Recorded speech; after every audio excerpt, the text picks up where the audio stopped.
Good morning guys. Mayroon po guys pasabog ngayon ang mayor po ng Baguio City na si Mayor Binhamin Magalong po. Dati po ito ay isiniwalat na rin po yung sinasabi na 777 at ngayon po mayroong panibagong tinatawag nila na 30-30-30 scheme.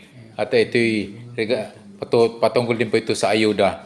Ito po ay ito'y bagong expose ni Binhamin Magalong po ng Baguio City. Ate pong panoorin po. 7, meron pang 30-30-30. 30-30 million. Yung 30-30 naman, kung ikaw ang host ng sortie, you get 30-30 million. 90 million lahat yun. 30 million AX or ACAP, 30 million na MAIP, and 30 million na tupad. Ito ang bagong ibinunyag ni Baguio City Mayor Benjamin Magalong hinggil sa umano'y anomalya sa ayuda ng pamahalaan na kinasasangkutan ng ilang mambabatas. Can you just imagine? Ganon kalaki. 90 million. Kaya pala, no wonder, ang daming nagbo-volunteer to sponsor yung host yung sortie. Kasi nga yung ganun kalaking incentive nila. Dagdag pa ng alkalde na may ibang mamabatas na walang limitasyon ang nakukulimbat sa ayuda. Nalaman ko rin pala na may mga entitled na mga congressmen na congresswomen na halos unlimited yung kanilang ACAP funds. Nakakalungkot. Ganun din yung kanilang mga MAIP at yung mga tupad funds. Unlimited. Halos unlimited. Ayon pa kay Magalong, hindi lang basta porsyento ang nakukuha ng mga korap na mamambabatas sa pag-host nila ng payout ng mga ayuda. Di ba corruption yun na paano mo na-disburse yung gano'n na easily, kaya mong i-disburse yung gano'n? Tapos ang nakakalungkot nga nito because unlimited yung funds nila. So in short, yung mga ninakaw nila sa porsyento nila at yung mga nakuha pa nila sa profit dahil sila na yung contractor at sila pa yung supplier, hindi pa pala nila na ilalabas. Intact pa yun. Dahil ang ipinapamigay na lang nila muna, itong mga ayuda na nakukuha nila. Ibinunyag din ng alkalde na maging sa Medical Assistance to Indigent Patients o MAEP ay may nakapaloob na korupsyon. Yung MAIP pa pala, meron pang anomaly dyan. Yung ibang MAIP na pondo, ang ginagawa nila, ginagawa nilang medical mission, yung funding na yan.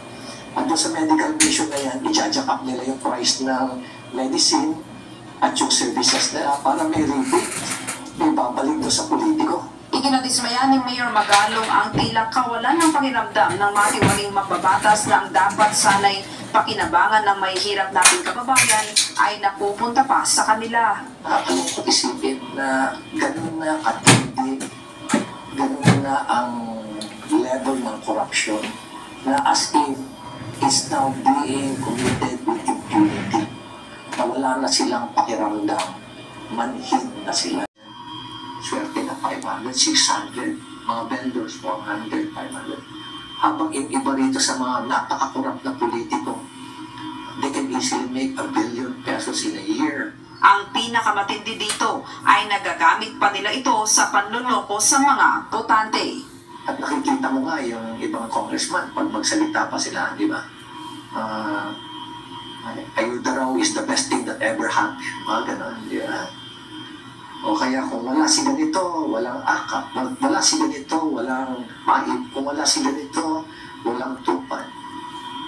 Yung pa lang na, those messaging, alam mo na kung ano ibig sabihin. Grace Dr. Nero, UNTV News and Rescue, nakukuha ng mamambabatas mula sa mga ayuda program ng pamahalaan na dapat sanay sa taong bayan mapunta. Well, alam mo, katotohanan lang naman sinasabi natin. There's an allegation about the 777 na based doon sa aming pagtatanong din at based doon sa aming mga very reliable na sources, talagang totoo naman na meron talagang every time na sumama ka sa sortie ni Speaker, every congressman gets 777, 7 million na AX or ACAP, 7 million na MAIP, and 7 million na tupad. So that's about 21 million. Kung naka-apat ka pa naman na sortie, 21 times 4. Dismayado ang alkalde ng Baguio dahil aniya lumalabas pa na tila galing mismo sa sariling pera ng mga mambabatas ang ayudang ipinamimigay sa mga tao. So nakakalungkot isipin. When in fact, dapat itong mga pondo na ito, ang nag-administer nito, nagbibigay nito are the appropriate, let us say, for AIX or AKAP, dapat yan, na social welfare, yung MAIT, yung WIS yan. Tapos yung tupad, dole. Tapos dapat coordinated to sa local government because if there's anyone who really understands what is happening on the ground, these are the local government unit. Sinabi rin ng alkalde na hindi naman trabaho ng mga mambabatas ang mamigay ng ayuda, kundi ang gumawa ng batas. Ang trabaho nila is gumawa ng batas. Pero kung pagkakapiran, mabilis din sila. Hindi pa yun. Meron pa rin silang pork barrel sa mga pondo ng DPWH. Meron din sila sa pondo ng DA, meron din silang pondo sa education. Nandiyan lahat eh. Habang yung local government, hirap na hirap. Yung mga local government, hirap na hirap kami. Nakakalungkot nga eh. Gayunpaman, naniniwala si Magalong na hindi lahat ng mga mambabatas ay tiwali, ngunit kailangan pa rin aniya na bigyang pansin ang pangangailangan ng LGU. Hindi ko naman sinasabing lahat ng mambabatas. Marami rin mga mambabatas tayo matitino talaga. Ayos. Pero ano ba talaga ang intention natin? Empower ng local government. Lagi na lang. Pagdating sa policies, pagdating sa mga guidelines, empower the local government. Pero pagdating sa pondo, iba naman. Ang laki kasi ng impact ng funding sa local government.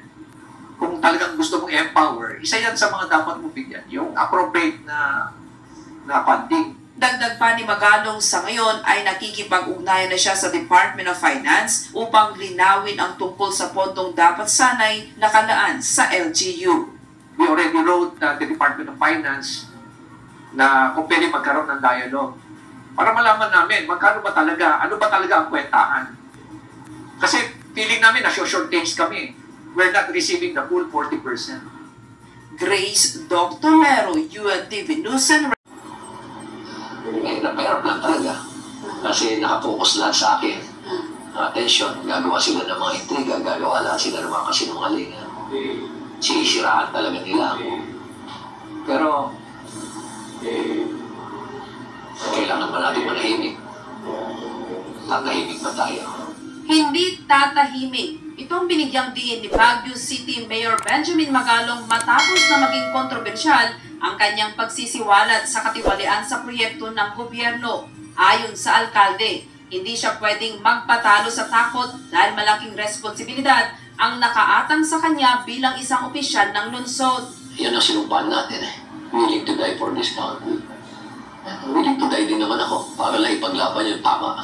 Lalo-lalo na yung pag-promote ng good governance at lalo-lalo na yung paglaban sa laban sa korupsyon. Ako nakikipaglaban. Allegation about the 777 na based doon sa aming pagtatanong din at based doon sa aming mga very reliable na sources, talagang totoo naman. Meron talagang every time na sumama ka sa sortie ni Speaker, every congressman gets 777, 7 million na AIX or AKAP, 7 million na MAIT, and 7 million na tupad. So that's about 21 million. Kung nakaapat ka ba naman na sortie, 21 times 4. So nakakalungkot isipin. When in fact, dapat itong mga pondo na ito, ang nag-administer nito, nagbibigay nito are the appropriate, let us say, for AIX or AKAP, dapat yan, social welfare, yung MAIT, yung WIS yan. Tapos yung tupad, dole. Tapos dapat coordinated to sa local government because if there's anyone who really understands what is happening on the ground, these are the local government unit. Ang trabaho nila is gumawa ng batas. Pero kung pagkakapiran, mabilis din sila. Hindi pa yun. Meron pa rin silang pork barrel sa mga pondo ng DPWH. Meron din sila sa pondo ng DA, meron din silang pondo sa education. Nandiyan lahat eh. Habang yung local government, hirap na hirap. Yung mga local government, hirap na hirap kami. Nakakalungkot nga eh. Tahasang ipinahayag ni Baguio City Mayor Benjamin Magalong ang kanyang nalalaman hinggil sa umano'y nakukuha ng mamambabatas mula sa mga ayuda program ng pamahalaan na dapat sanay sa taong bayan mapunta. There's an allegation about the 777 na based doon sa aming pagtatanong din at based doon sa aming mga very reliable na sources, talagang totoo naman. Ito na nga mga kabayan, comments lang po kayo sa comment section kung ano po masasabi nyo regarding po sa 77 at 30-30 scheme ng ayuda ni Martin Romualdez. Grabe. Thank you for watching.